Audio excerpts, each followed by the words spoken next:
and the rest of our band. Yeah.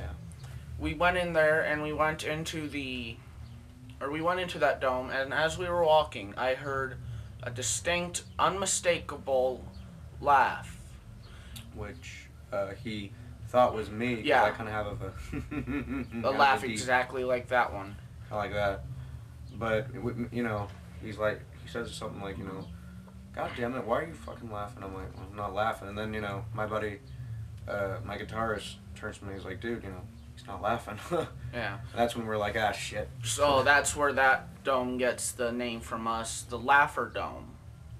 Which, as we were going through there, we noticed right out in the front some, I'll just use the word ignorant person, decided to take their truck or whatever vehicle they had out there and drive through the domes.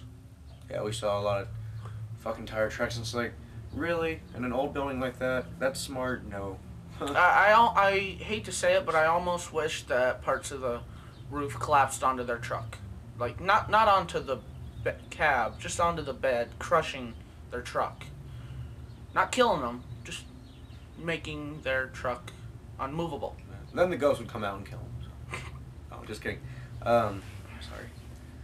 Okay, so then we proceeded in the laughter dome, and I don't believe we heard any laughter. Not this time. Not this time, but we definitely got some weird stuff. We went in there a couple times, but the first time, we definitely got the sense of someone following us. Like, I actually got a little, I lost my cool for a little bit because I thought his dad, John, was right behind me, was getting a little too close. I was about to turn around and say, hey, John, you're walking too close.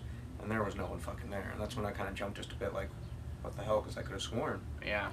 I remember in that tunnel a couple times I felt someone tugging on my sleeve, and I saw my dad and Patrick, whatever, about 20 feet up ahead of me, so I figured it was our buddy Dakota, or Paris. AKA Paris. So I turned around and I'm like, dude, and then I noticed Dakota is on the other wall, so that freaked me out. Like, it was definitely Dakota was trying to get my attention by tugging on my sleeve. Which, by that, I think that there was, like, a small child in that one, because that's something you'd expect a small child to do. Well, again, maybe.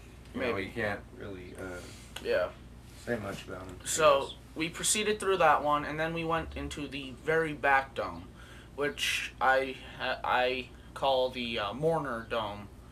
Because you get a sense of a lot of sorrow in that one. Maybe a lost lover, a lost child, something very, not scary, but very disturbing, as in the sense of you just feel so bad for whatever happened or is happening.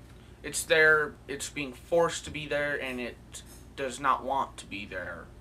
That kind of a feel, yeah. And so, as we went through this one, we got to this, a bit of a tunnel, and we noticed that there was a fridge in this tunnel, which, when we went there on Friday, there was nothing in that tunnel. No, but the fridge was there, but it was on, like, the other side. Yeah. Hold on a sec. So, we noticed that the fridge was there. Yeah, it had been there at the domes, but it was not in the tunnel the other night when we went there. So, anyway. We went there yesterday. That fridge was in that tunnel.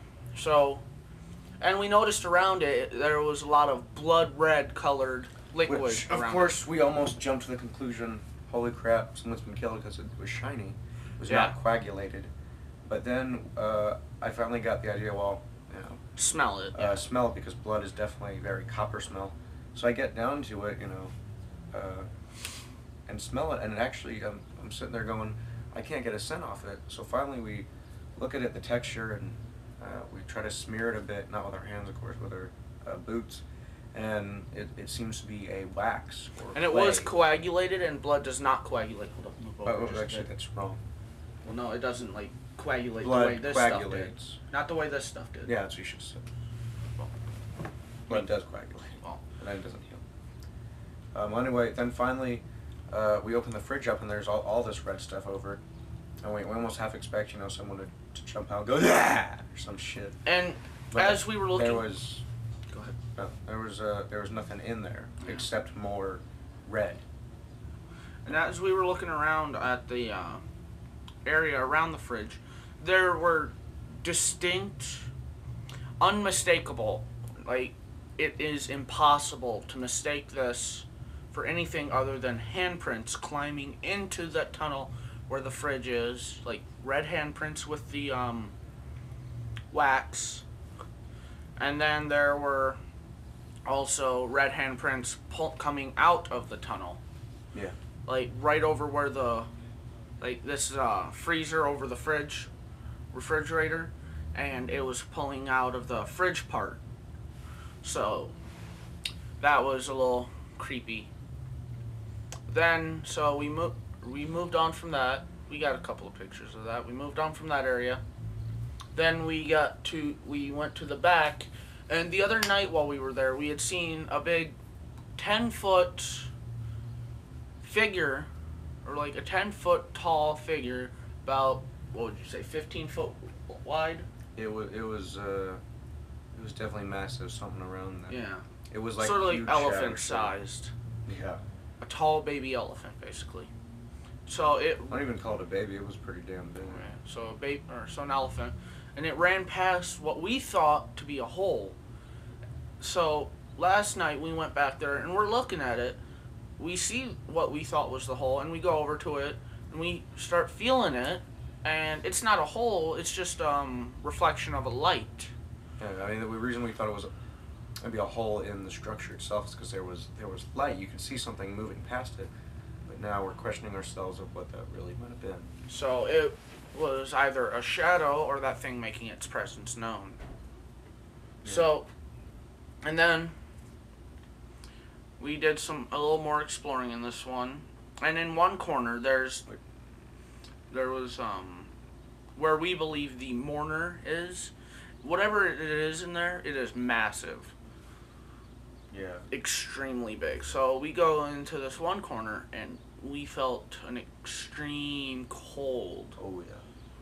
Like, I stood there for as long as I could, but finally it did kind of get too cold where I didn't make a big scene out of it, but I definitely had to just move a little. Yeah. So there's definitely something in that one also. Like, they all have something in there. The only one that I'm questioning is the front office.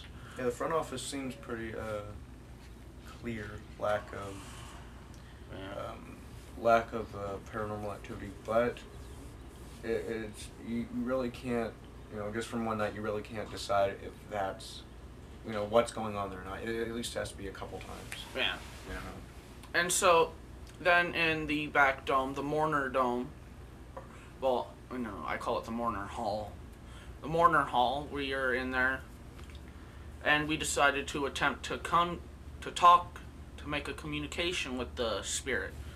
So we say, if there's anything here, make your voice or make your presence known in an unharmful way. That's the right way to do it. You don't add that, or you have to add that, because you never know whether it's malevolent, meaning it wants you dead, or if it's like just friendly. Depending on what it is, real life isn't like horror movies, but definitely art imitates life sometimes. So something could happen, like if it was really malevolent and really pissed off and really powerful. In our opinion, it could definitely happen where it's like, please make your presence known, broken arm. Yeah, and then you always have to add please. Like, make sure it's a request, not an order, because spirits don't like being there, as it is. They're like people in the sense it's just like, some are good, some are bad, some are whatever, but just be polite as much as you can. Yeah, be as polite as possible, and there's a chance they will welcome you. You won't be despised by them. Now, of course, if it's malevolent, then, just fuck it and get the hell out of there. Yeah, like you see a rock flying at your head, run. A jumbo. Yeah.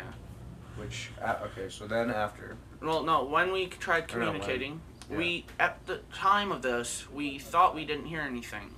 Now, we had recorded this with the camera, and while I was inspecting the videos earlier today, I noticed that as soon as we were done talking,